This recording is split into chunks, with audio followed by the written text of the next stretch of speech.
Hi mga sis, so hayun na nga pagka-uwi namin hindi na nga kami nagpahinga. Pinlunch ko na nga yung uniform ni Kuya Tenten at yung pants ni Daddy. At pagkatapos ko nga maiayos yung mga susuotin nila ay naligo na nga rin ako. Alas 8 kasi ng umaga mga sis, yung recognition ceremony ni na Kuya Tenten. Nag-usap nga rin pala kami ni Daddy Jan kung sino sa aming dalawa yung aakyat sa stage. At dahil nga itong si Kuya may award, siya na nga lang daw ang aakyat. Abay, paano ba naman kasi ang sabi ni Daddy kapag ka nga may ganyang award si Kuya sa kanya siya nagmana?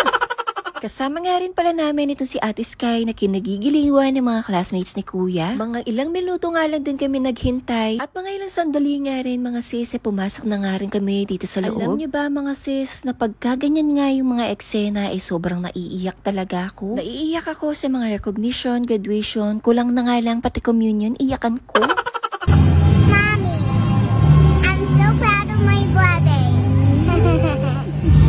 Sobrang nakaka-proud nga lang din talaga kasi kapag ka may mga nagtatapos. At bonus na nga lang din kasi kapag ka may mga award. Dahil ang pinaka-importante dyan nagsusumikap sila palagi sa pag-aaral. Yung tipong porsigidong matuto araw-araw. At syempre yung natututo rin sila ng mga mabuting asal. Habang pinapanood ko nga ulit itong mga videos na to naluluha na naman ako. Sa puntong ito kasi malapit nang pumanhik si Kuya sa stage.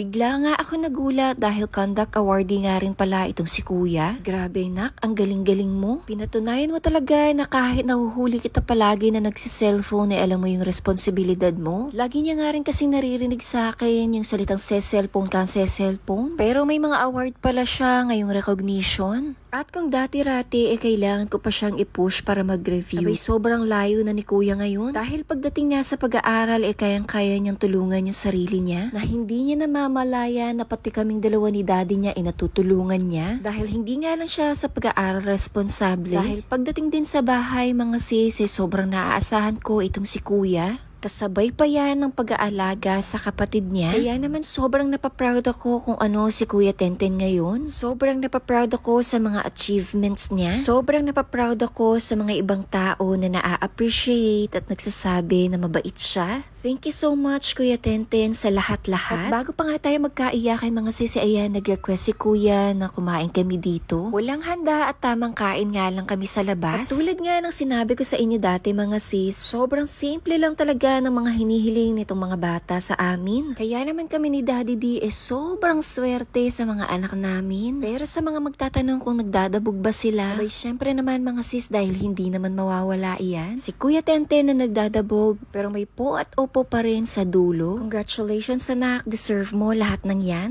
Simula sa pagiging mabuting mag-aaral, sa pagiging mabuti at mapagmahal na anak, sa pagiging mapagmahal at protective na kuya, at syempre sa pagiging mabuting kaibigan. Maraming salamat sa iyo, nak.